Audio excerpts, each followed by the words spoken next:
Baik, Bismillahirrahmanirrahim. Assalamualaikum warahmatullahi wabarakatuh.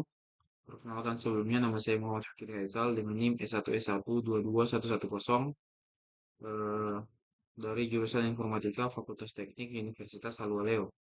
Adapun video kali ini yaitu eh, video terkait the Kamen's algorithm. Mungkin untuk mempersingkat waktu, langsung saja pada materinya, yaitu tentang Kamen's. Untuk Kamin sendiri itu kan itu adalah suatu algoritma clustering unsupervised yang digunakan untuk membagi data ke dalam kelompok atau kelompok cluster disebutnya, yang biasanya dituliskan dengan huruf K. Nah, berdasarkan kemiripan atau jarak. Nah, tapi kita itu tidak tahu sebelumnya siapa anggota tiap kelompok atau di mana posisi pusat dari kelompok itu, atau biasa disebut centroid. Jadi si centroid ini akan sering kita pakai, yang dimana tadi seperti yang saya bilang bahwa si centroid itu pusat dari posisi kelompoknya. Jadi titik titik tengahnya lah bisa dibilang.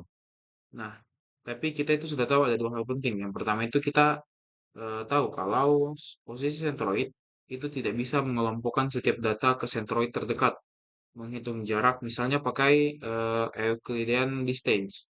Nah, kemudian selanjutnya kita juga tahu kalau kita itu eh,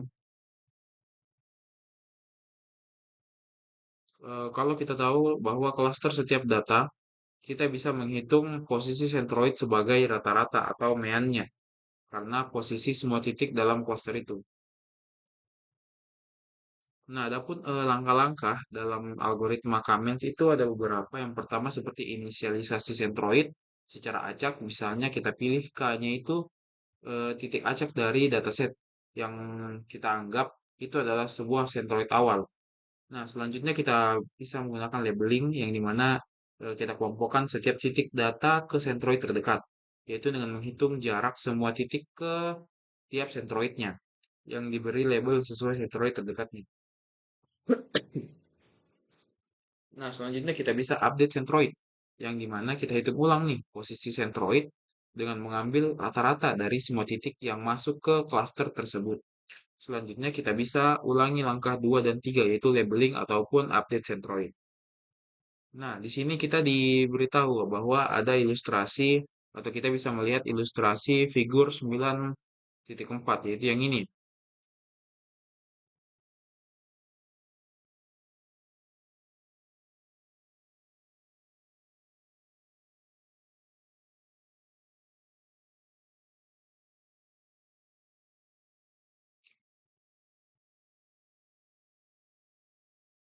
Oke, ini kita langsung saja analisis gambar dari 9.4 ini, yaitu the Cummins algorithm. Nah, pada gambar 9.4 itu tuh menunjukkan proses iteratif dari algoritma Cummins, yang dimana pada gambar ini dibagi menjadi 6 gambar panel, 2 kolom dengan 3 baris.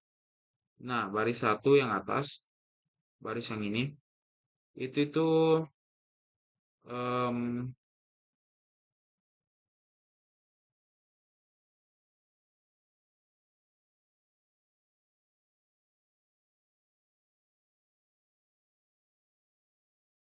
untuk yang kiri itu inisialisasi sentroidnya itu menggunakan cara acak.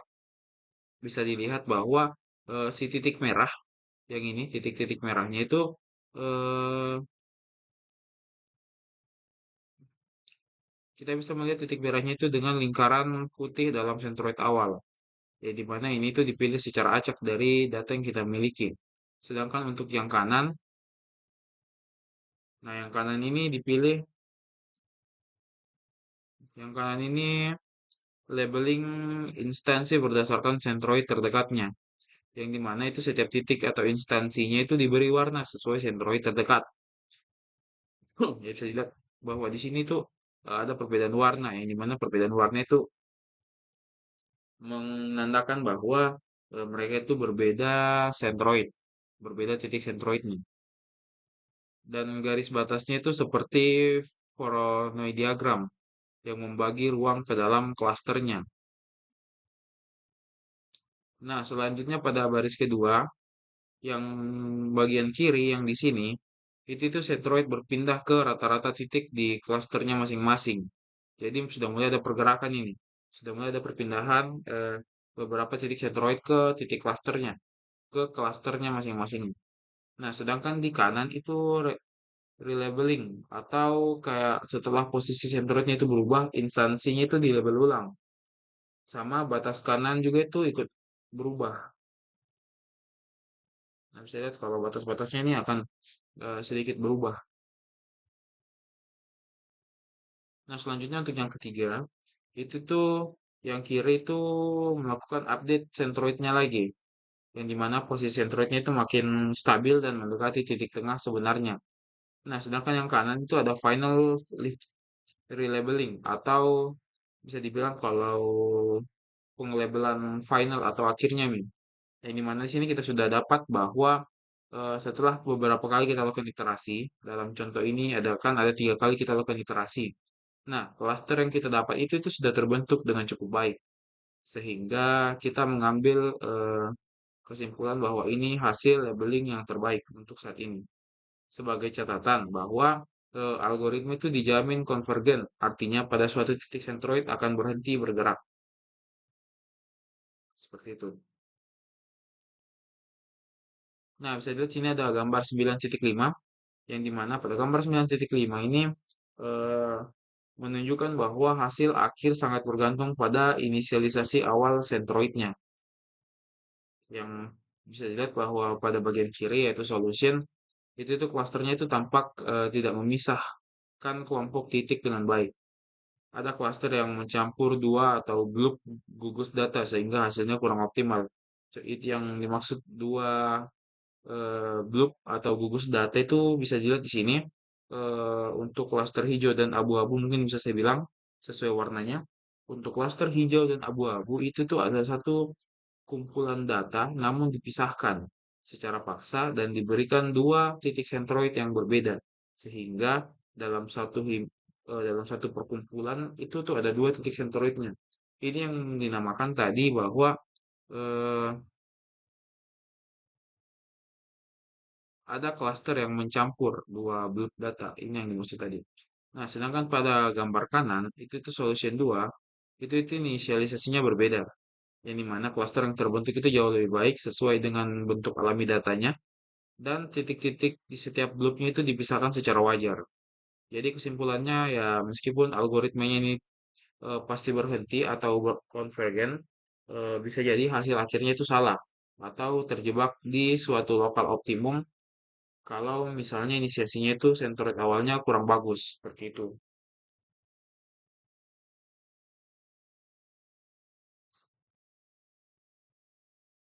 Nah, untuk solusi dari inisialisasi yang buruk seperti tadi, itu tuh ada beberapa hal.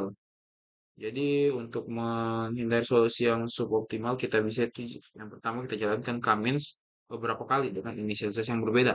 Seperti contohnya tadi, kita lakukan 3 kali iterasi sehingga mendapatkan hasil yang optimal dan itu yang kita gunakan.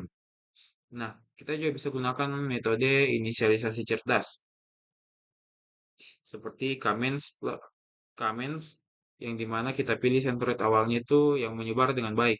Nah, ini secara signifikan signifikan itu akan meningkatkan kemungkinan mendapatkan hasil yang optimal seperti itu.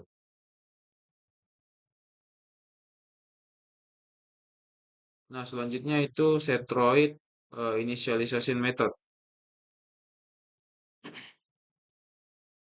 Nah, masalah yang terjadi di sini itu yaitu menginisialisasi centroidnya itu buruk.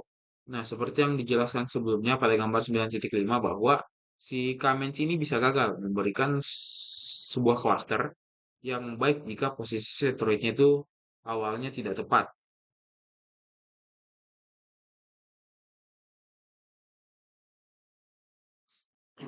Nah, solusi yang kita bisa gunakan yaitu yang pertama menginisialisasi secara manual. Nah, jika kita sudah tahu misalnya kira-kira posisi centroidnya dari eksperimen sebelumnya. Nah, kita bisa langsung berikan inisialisasinya secara manual. Nah, contohnya di sini untuk codingannya, mungkin untuk codingannya tidak saya praktekkan secara langsung, tapi saya jelaskan saja langsung dari slide-nya. Di sini untuk codingannya, eh, kita beri suatu array nampi yang berisi posisi centroid yang diinginkan dengan menggunakan goodinit. Jadi ini goodinit kita gunakan untuk kita berikan dia array nampi yang berisi posisi centroid yang kita inginkan tadi. So, kita lihat sini, ini untuk si array nampinya dengan koordinat posisi centroid tadi. Nah, selanjutnya comments. Nah, selanjutnya comments. Comments sama dengan comments and cluster. And clusternya sama dengan 5 di sini. Dan initnya itu sama dengan good init. Yang ini. Dan and init sama dengan 1. Yaitu berarti kita jalankan algoritmanya itu satu kali saja. Dengan inisialisasi yang ini saja begitu. Jadi satu kali inisialisasi dengan n clusternya itu sama dengan 5 dan titik koordinatnya itu ini. NP array-nya yang ini. Seperti itu.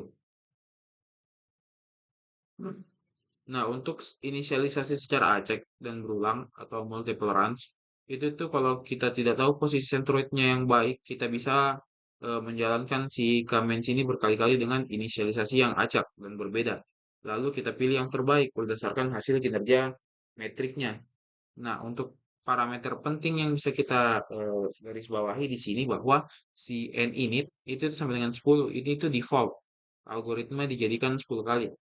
Nah, untuk si scikit-learn itu otomatis akan memilih hasil dengan inersia yang terkecil. Untuk oh ya, untuk inersia sendiri, inersia itu adalah sebuah tool metrik untuk mengukur seberapa baik suatu klaster terbentuk. Jadi si inersia ini akan mengecek dan memberikan hasil ukurannya seberapa baik sih klaster yang kita buat atau yang kita bentuk. Jika hasilnya baik, maka kita lanjut. Kalau hasil inersianya ini buruk, maka kita bisa lakukan eh, inisialisasi lagi, atau kita mengulang proses yang sebelumnya untuk menentukan nilai klaster yang baru. Jadi itu dia semakin kecil inersianya, maka semakin rapat dan terpusat klasternya. Nah, contohnya mungkin seperti yang di sini. Nah, ini kan tadi saya bilang yang solution satu. Ini kan bisa dilihat kalau si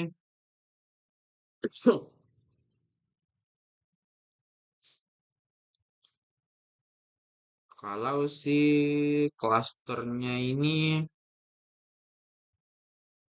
atau pusat klasternya ini cukup rapat.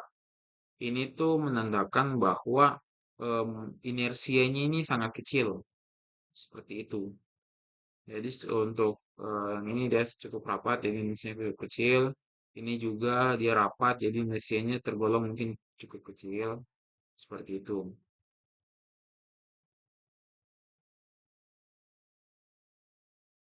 Oh ini untuk inersianya.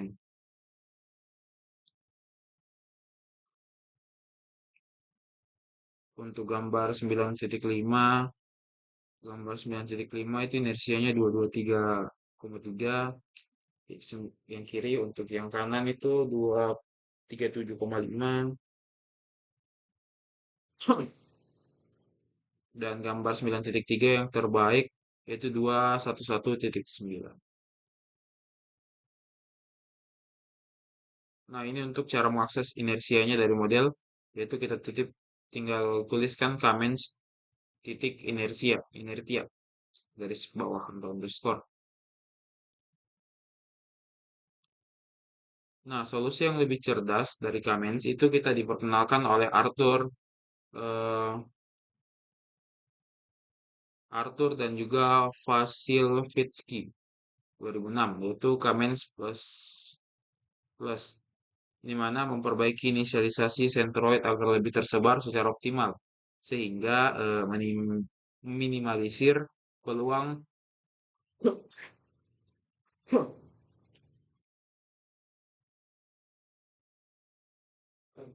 sehingga meminimalisir peluang terjadinya solusi terburuk dan juga bisa mengurangi jumlah iterasi yang dibutuhkan.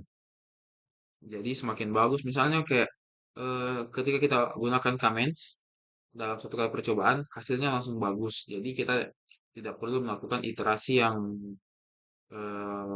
berulang atau kita lakukan iterasi terus-menerus dengan mengganti nilai k-nya dan nilai n-nya karena kita sudah diperkenalkan oleh algoritma itu comments plus plus.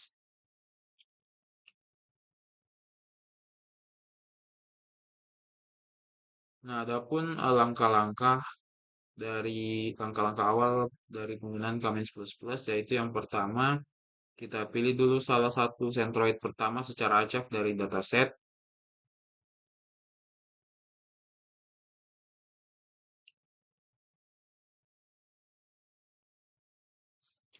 Lalu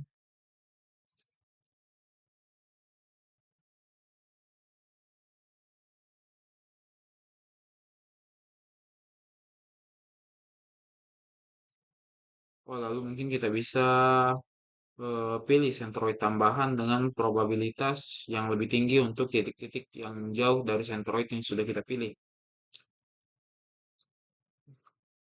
Nah, yang kedua,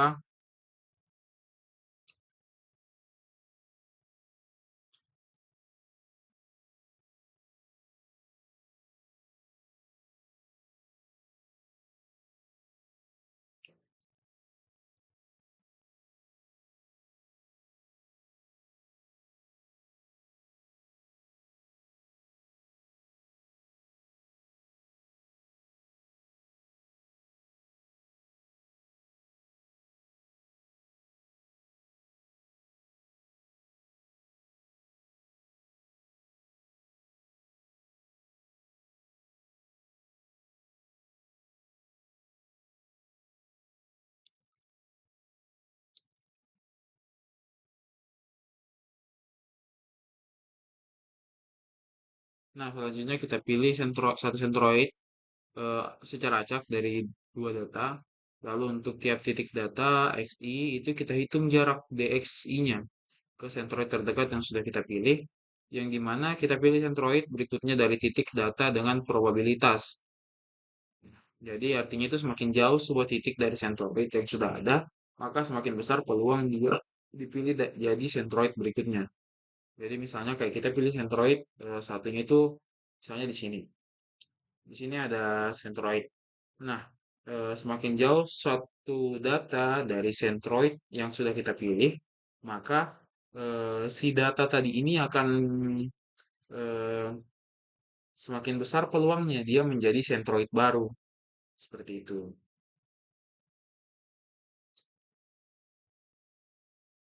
Nah, selanjutnya yaitu accelerated comments and mini batch comments.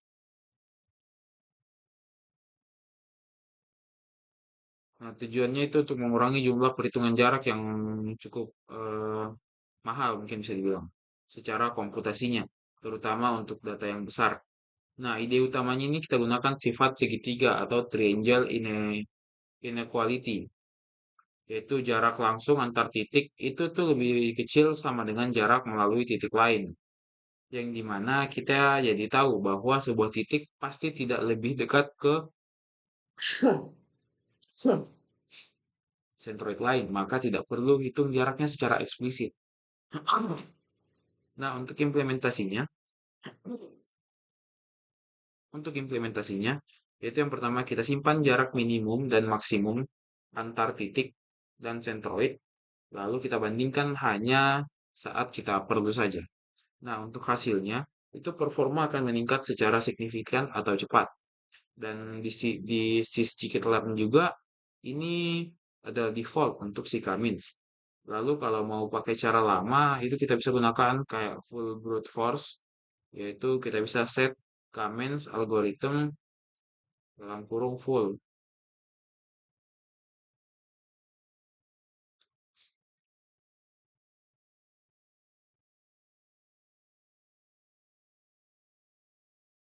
Nah, untuk si selanjutnya itu mini batch Kaminsnya, yang mana tujuannya itu Kaminsnya itu bekerja pada saat dataset sangat besar. atau tidak muat di RAM, serta dia itu akan lebih cepat. Nah, cara kerjanya itu dia memproses seluruh data setiap iterasinya, hanya memakai mini batch atau subset kecil dari data, misal 100 titik, yang dimana setiap iterasi yang dilakukan, centroidnya itu akan diperbaharui sedikit demi sedikit berdasarkan batch itu. Keuntungannya sendiri untuk si mini batch ini yaitu dia itu akan 3 atau 4 kali mungkin lebih cepat dari si Cummins biasa. Lalu bisa digunakan pada dataset yang cukup besar, misalnya jutaan entry. Nah, konsumsi memorinya juga jauh lebih kecil. Untuk contoh kodenya di sini bisa dilihat bahwa pertama kita import dulu si mini batch Cummins dari sklearn cluster. Lalu kita inisialisasi mini batch Cummins-nya itu sama dengan mini batch Cummins and clusternya sama dengan 5, lalu kita bisa tampilkan seperti itu. Oke.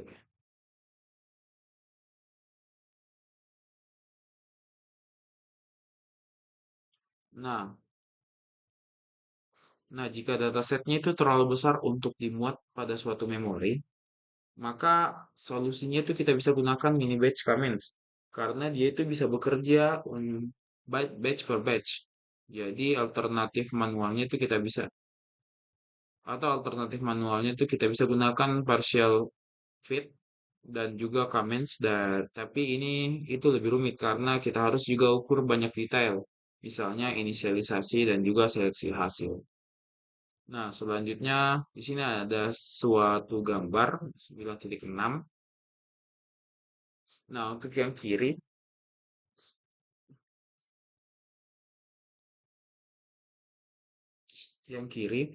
itu tuh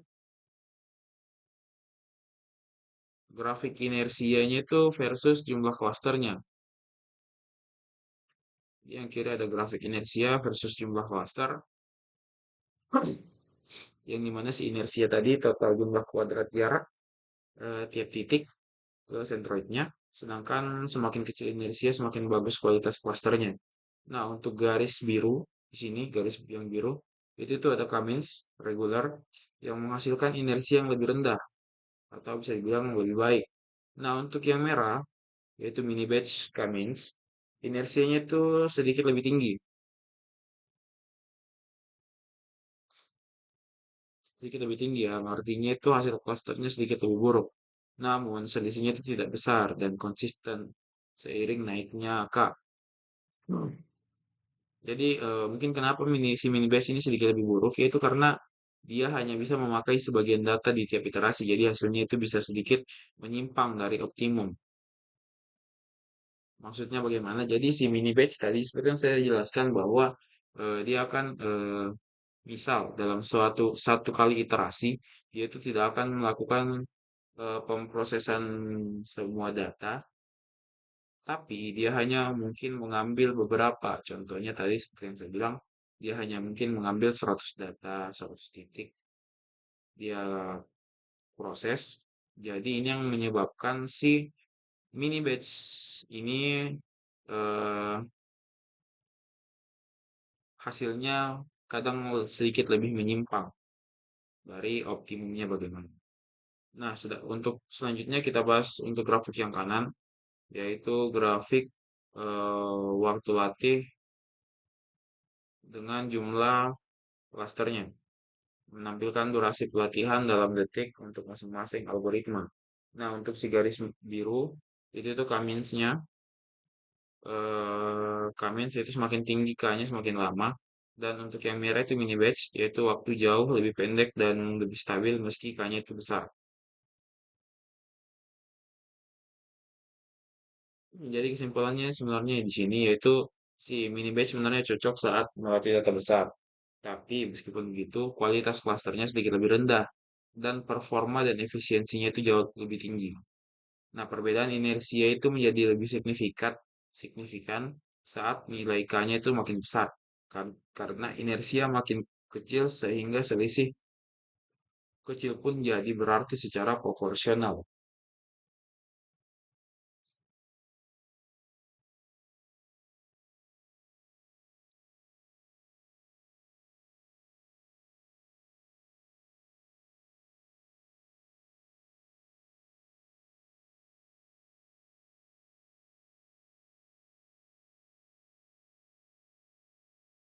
Nah, sini ada figur 9.7 yaitu pilihan K yang buruk. Dengan kasusnya itu di sini K-nya bisa dilihat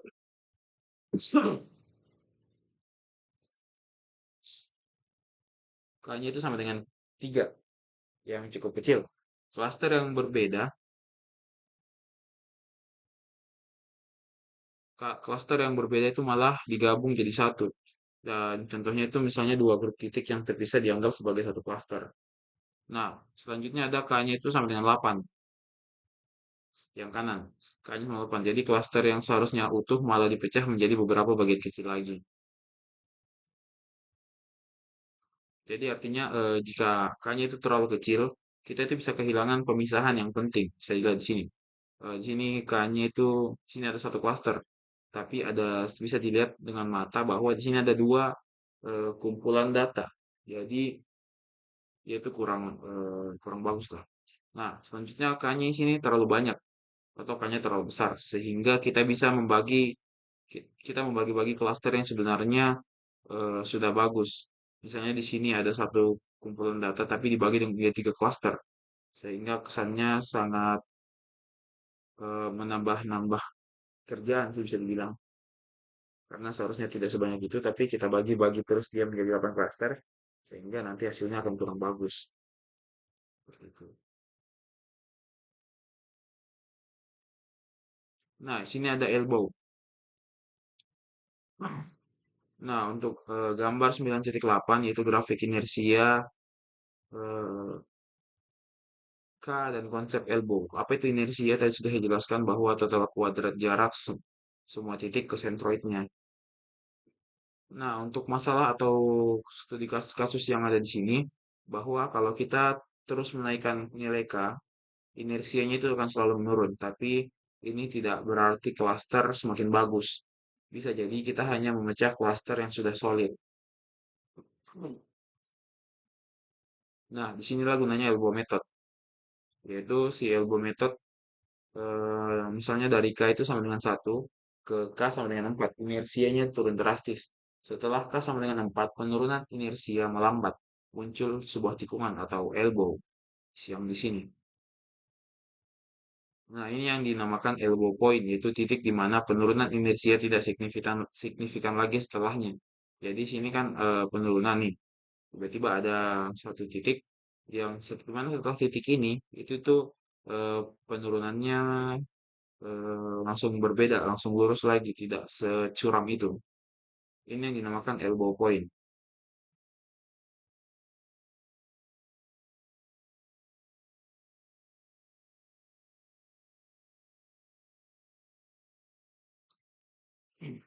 Oke, ada juga yang namanya silhouette score, yaitu silhouette score itu setiap instansi dalam suatu cluster akan diberikan nilai siluet koefisien antara -1 sampai +1. Oh ya, untuk nilainya itu bisa dihitung dengan rumus, misal dengan rumus S atau siluet itu sama dengan B dikurang A per maksimal AB. Jadi A-nya itu rata-rata jarak, oke, rumusnya itu A S siluet sama dengan rata-rata jarak ke titik dalam klaster terdekat yang berbeda atau nearest cluster distance dikurang rata-rata jarak ke titik lain dalam klaster yang sama atau intra-cluster distance dibagi maksimal dari A, B. Nah, untuk arti dari nilai siluet sendiri, yaitu misalnya dia itu +1, artinya si titik itu sangat cocok di klasternya atau jauh dari klaster lain. Jika dia 0, titik berada di batas antara klaster atau ambigu atau bisa dibilang 50-50 lah. Jadi tidak condong ke satu titik. Nah, kalau untuk -1 berarti si titik kemungkinan salah klaster atau lebih dekat ke klaster lain. Itu sedikit penjelasan terkait silhouette score.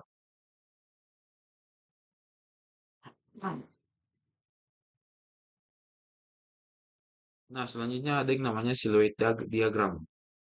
Yang ini.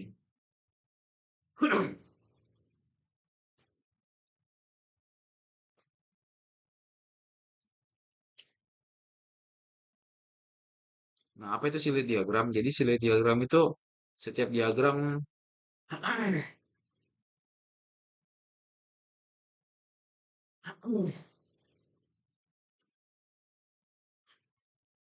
jadi setiap diagram itu menggambarkan setiap baris horizontal sama dengan satu klaster. Jadi setiap satu garis itu sama dengan satu klaster. Nah, tiap garis berwarna itu sama dengan distribusi dari nilai siluet koefisien dari semua instansi dalam klaster tersebut. Jadi dia itu satu warna begini berarti satu klaster. Nah, sedangkan sumbu horizontal yang ini nih, horizontal oke. Ya, horizontal. Itu tuh nilai siluet koefisiennya min 1 sampai plus 1. Nah, sedangkan si garis vertikal, horizontal berarti. Oh, sedangkan si garis vertikal putus-putus yang ini yang merah, itu tuh rata-rata nilai siluet untuk seluruh cluster atau main silhouette score-nya.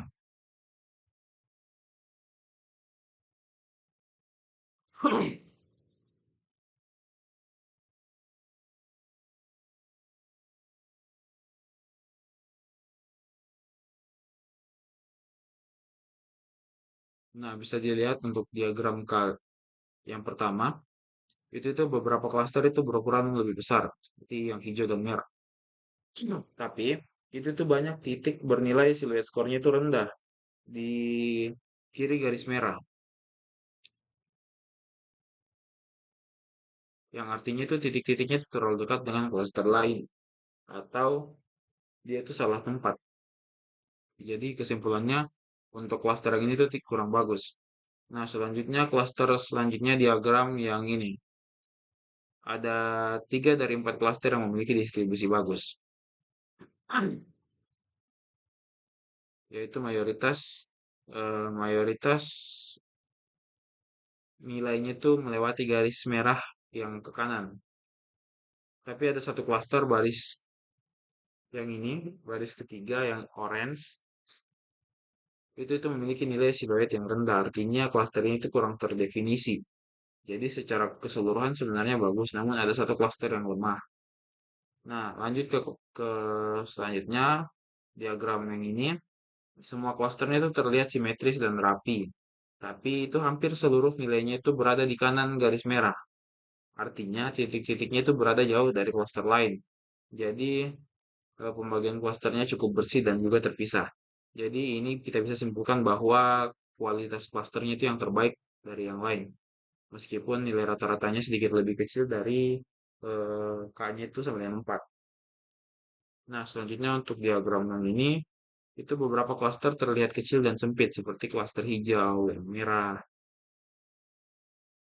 Ini tuh mengindikasikan bahwa ada overclustering atau terlalu banyak klaster sehingga beberapa klaster itu saling tumpang tindih atau terlalu mirip. Jadi bisa dibilang kalau klasternya itu kualitasnya buruk. Jadi kesimpulannya yang terbaik dari 4 hasil clustering ini, 4 hasil percobaan ini, klaster ketiga yang ini dengan K sampai dengan 5 adalah klaster yang paling bagus dengan catatan bahwa semua klasternya itu rapi dan mirip ukurannya. Seperti itu. Nah, selanjutnya ada limit of Kamins atau batasan Kamins. Ada beberapa kekurangan dalam Kamins ini.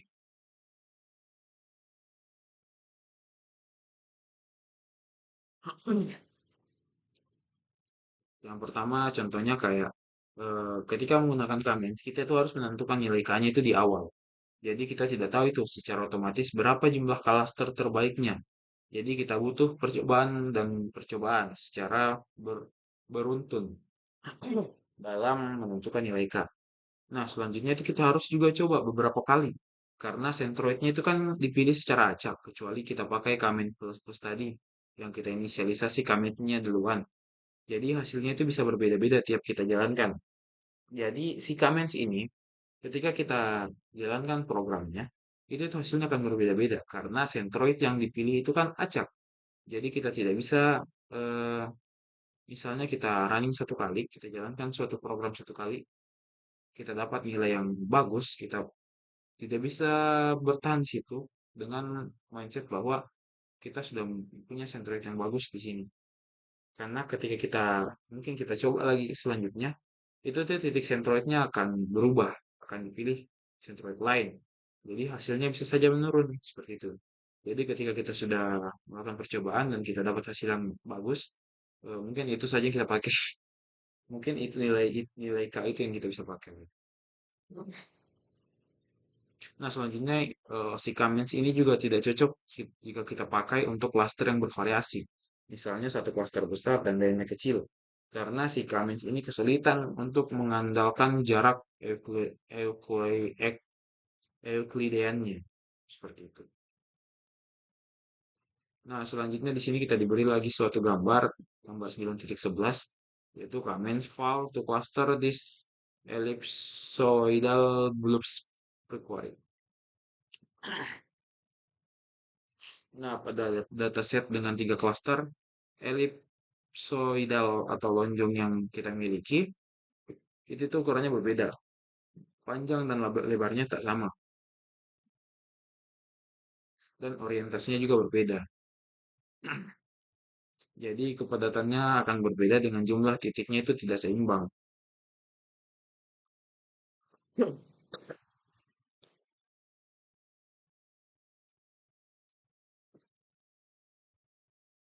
Nah, dua hasil klasterisasi ini tuh menggunakan Cummins dengan yang kiri itu inersianya 2242, sedangkan yang kanan 2179.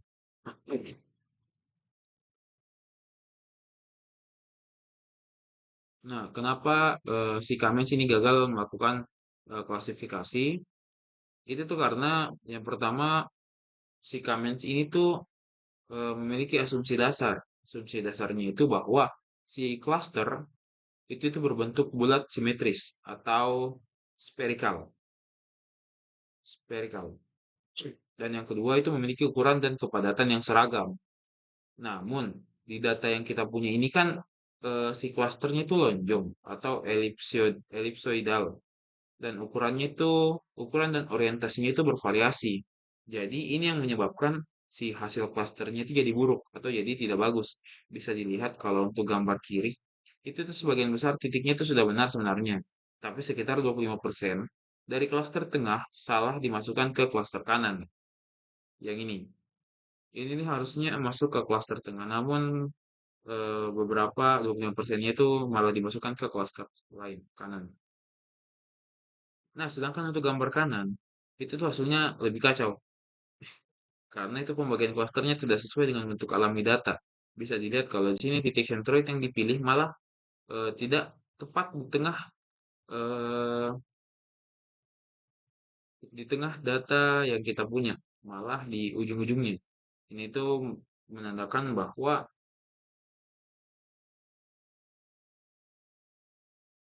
hasilnya itu lebih kacau. Nah, tapi dia tuh di sini inersianya malah lebih kecil. Ini yang menyebabkan orang-orang itu salah dalam melakukan eh, dalam penggunaan Cummins. Jadi kenapa kita tidak bisa andalkan momen inersia, momen inersia. Inersia itu tuh karena inersia itu adalah total jarak kuadrat semua titik ke sentroid terdekat. Jadi masalahnya jika satu sentroid itu berada di tengah data padat, inersianya bisa kecil meskipun klasterisasinya itu tidak benar. Jadi nilai inersia itu eh, jadi nilai inersia yang lebih kecil itu bukan berarti klasterisasi itu lebih baik. Jadi ini memperkuat memperkuat argumen bahwa si inersia ini bukanlah matrik yang cocok untuk mengevaluasi kualitas klasterisasi, terutama untuk data yang kompleks seperti ini. Seperti itu. Oke, mungkin cukup sekian dari pemaparan materi saya. Kurang dan lebihnya mohon dimaafkan. Wassalamualaikum warahmatullahi wabarakatuh.